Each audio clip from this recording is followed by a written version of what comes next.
But from childhood, we are indoctrinated with the notion that America is a shining light of freedom, and the President of the United States is the leader of the free world. Well, when has this been true? Was it true during all the years of slavery? Or during the long years of Jim Crow segregation after the Civil War, when thousands of black people were lynched while leering mobs of white racists celebrated, and black people as a whole were subjected to constant terror?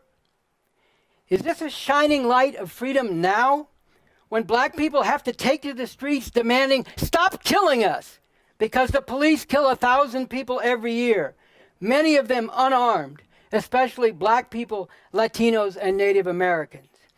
When millions of women are battered and huge numbers are raped every year in this country, is this a shining light to the world?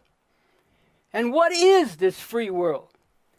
Does it include the countries where the U.S. has backed and armed military juntas and other oppressive dictatorships with their bloodthirsty death squads terrorizing the people over the last 100 years and more throughout Latin America and many other parts of the world? Does it include today countries such as Saudi Arabia, Egypt, and Turkey, all allies of the U.S., and all ruled by brutally repressive governments?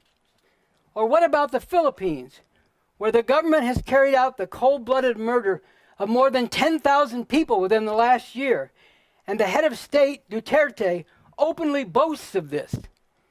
Does the free world include Israel, a nuclear-armed state that has occupied Palestinian land in flagrant violation of UN resolutions for 50 years, and forcibly maintains over 1 million Palestinian people in Gaza in what amounts to an open-air prison, living barely above survival level, and subject to repeated bombardment by Israeli armed forces, which in 2014, with full support from the U.S. government, headed then by Obama, killed over 2,000 people in Gaza, the overwhelming majority civilians, hundreds of them children?